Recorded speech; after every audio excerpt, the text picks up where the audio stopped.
meus amigos, bem-vindos ao Conversas da Alma. O nosso canal está a expandir-se e por isso temos muitos convidados estrangeiros famosos pelo seu trabalho que partilharão convosco a sua experiência de vida e ensinamentos extraordinários apenas nos seus idiomas originais em entrevistas que serão apresentadas na íntegra apenas no nosso website. Repito, as nossas entrevistas só poderão ser visualizadas na totalidade apenas no nosso website em www.conversasdalma.tv, onde poderão inscrever-se gratuitamente. No YouTube poderão aceder apenas aos 15 minutos da primeira parte das entrevistas e utilizar o tradutor automático se a entrevista for numa língua estrangeira.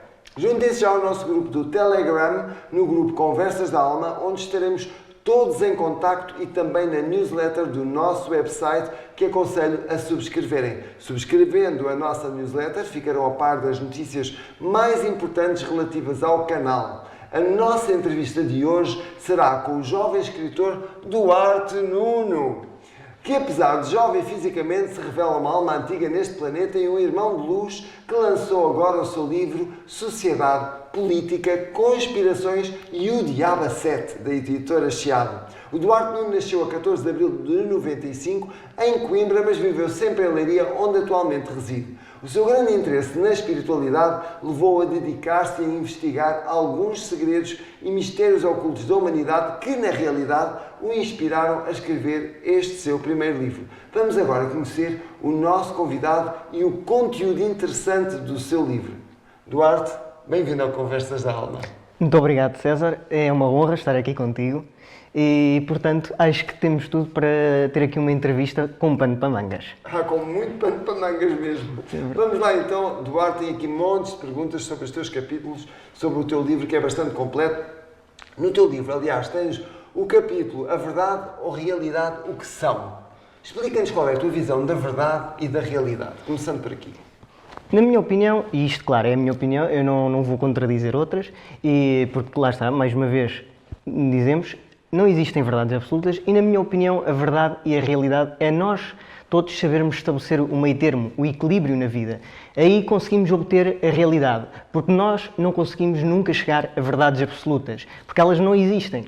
Andamos sempre, anos, a pesquisar e nós nunca vamos conseguir saber uma verdade absoluta. Mas isto, claro, é o meu ponto de vista, existem vários pontos de vista, eu não vou contradizer outros, mas este é o meu ponto de vista em relação àquilo que é a realidade. Contudo, eu acho que as pessoas, mais uma vez, devem estabelecer um meio termo naquilo que fazem na sua vida.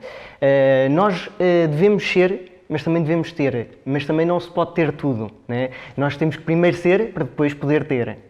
Isso é o verdadeiro caminho da verdade e da luz, digamos, é o verdadeiro caminho do equilíbrio.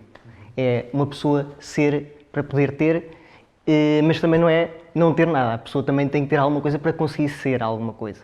E por isso, esta é a minha opinião. A pessoa deve investigar o que é a verdade, o que é a realidade, e deve também procurar um bocadinho da sua opinião. A pessoa não pode acreditar em tudo aquilo que vê.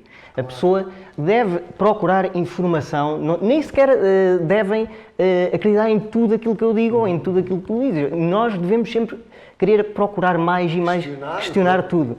E por isso é que eu digo, é assim, a verdade é nós sabermos pesquisar e também ficarmos um bocadinho com a nossa opinião, não é termos a nossa opinião só porque o outro tem, não, é termos a nossa própria opinião, pensarmos por nós próprios, e aí sim conseguimos obter aquilo que é o próximo de uma verdade, porque lá está, não existem verdades absolutas. E tu achas que as pessoas hoje em dia pensam por elas próprias ou estão à espera que lhes digam o que pensar? O grande problema é esse, é que as pessoas hoje em dia não pensam por elas próprias. Estão muito, digamos, iludidas com as comunicações sociais, com os governos, e as próprias escolas já incentivam, digamos, as crianças desde miúdas a acreditar, às vezes, em coisas que não são totalmente verdade.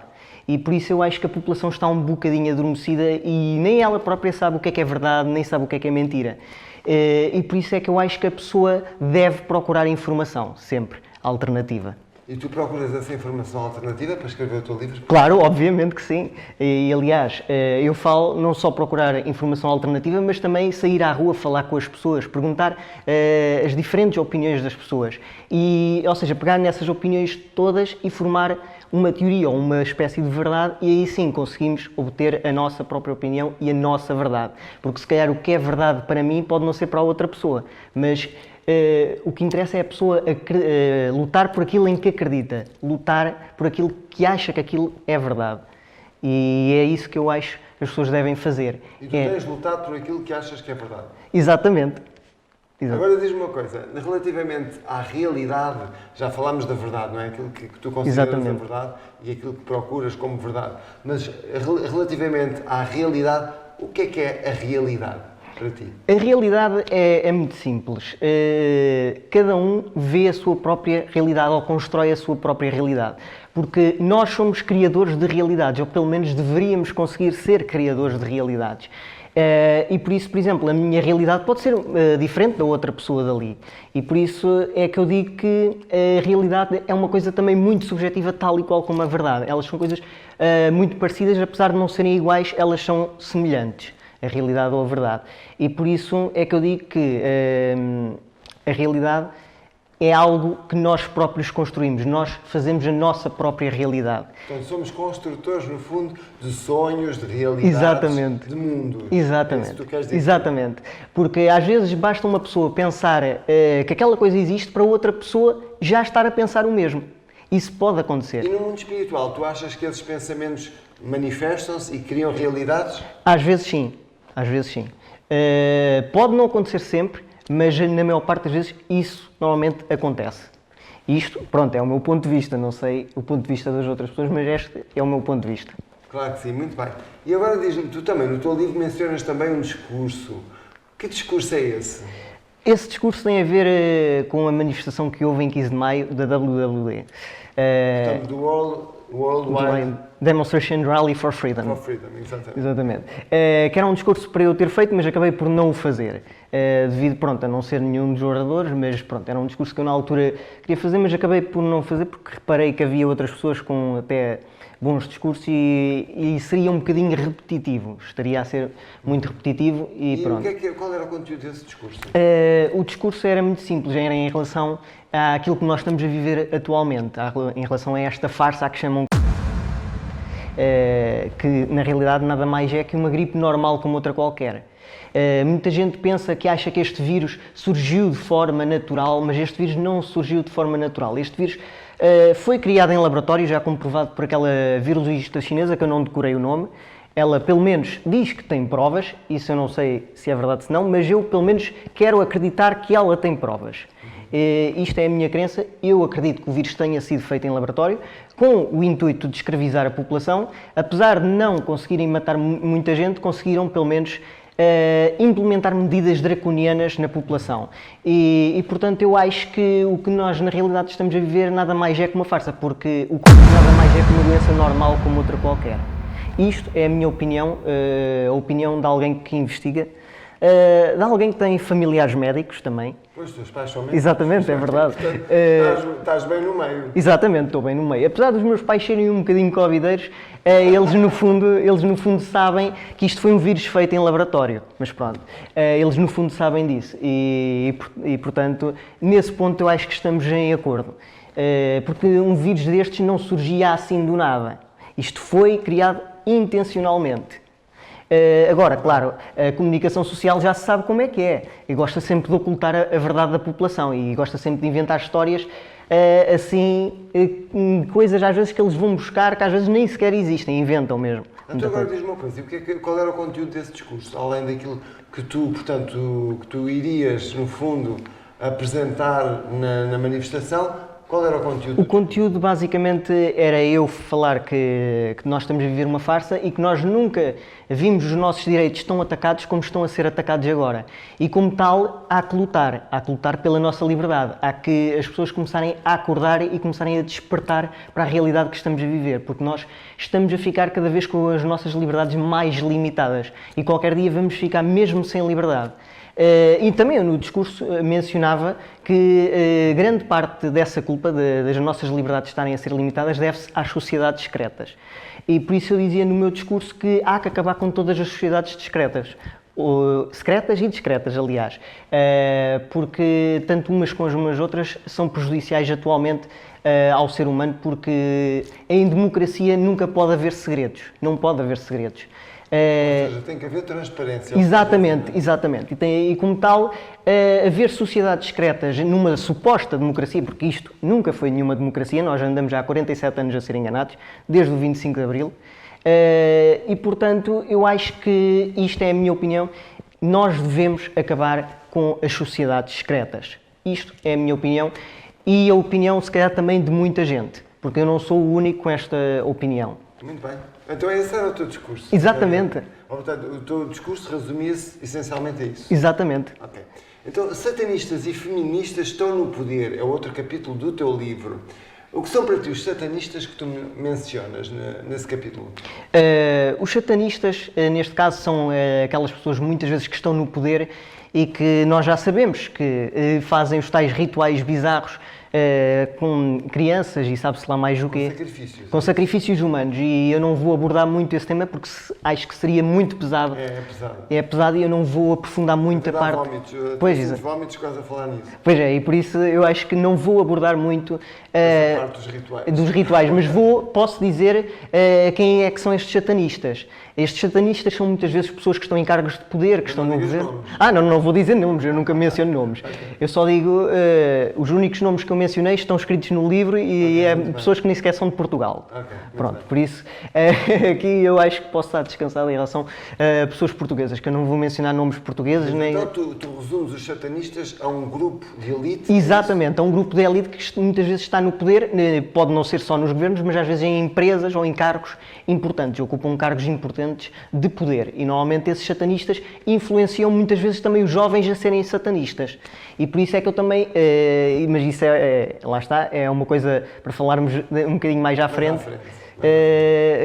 Da outra situação. Os satanistas que tu descreves, não é? Ou falas, eles fazem rituais a Satã, fazem rituais a outros deuses ou a quem?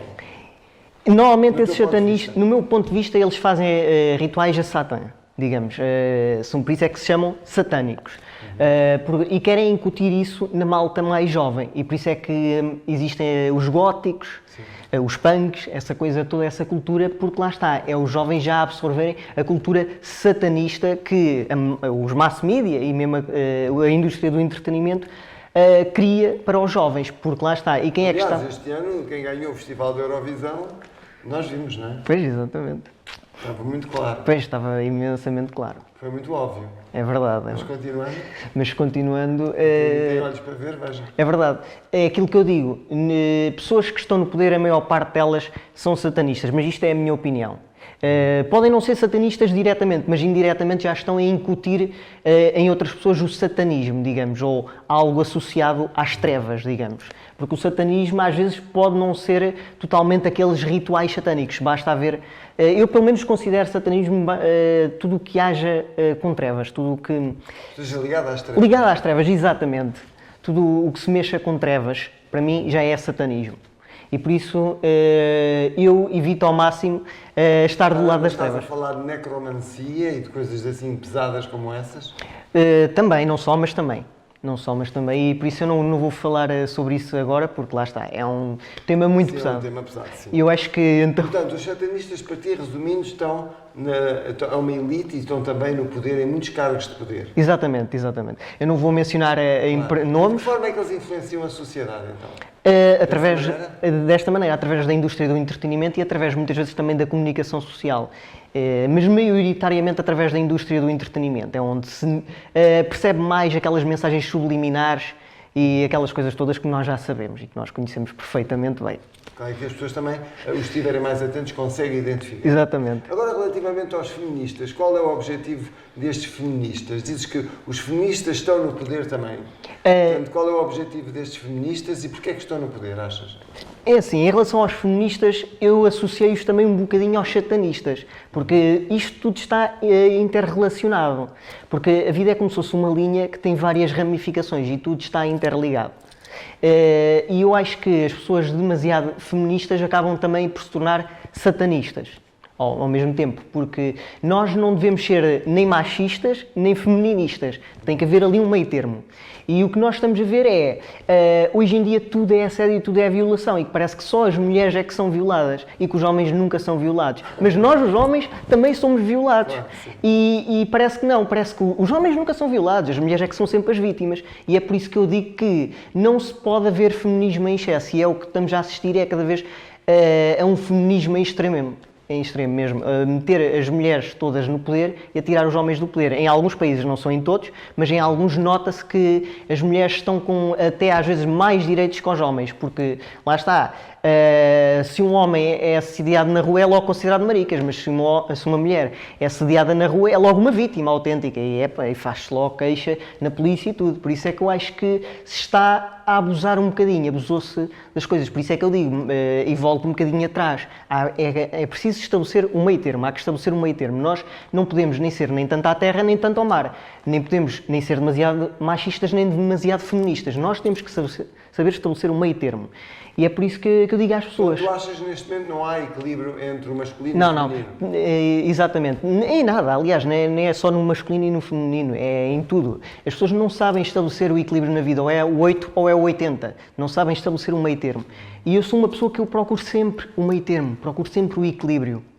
E é isso que eu digo às pessoas. Tentem sempre pesquisar informação, informem-se corretamente. Não emprenhem pelos ouvidos. Então, qual é que achas que é o objetivo destas almas satanistas e feministas? Qual é o objetivo?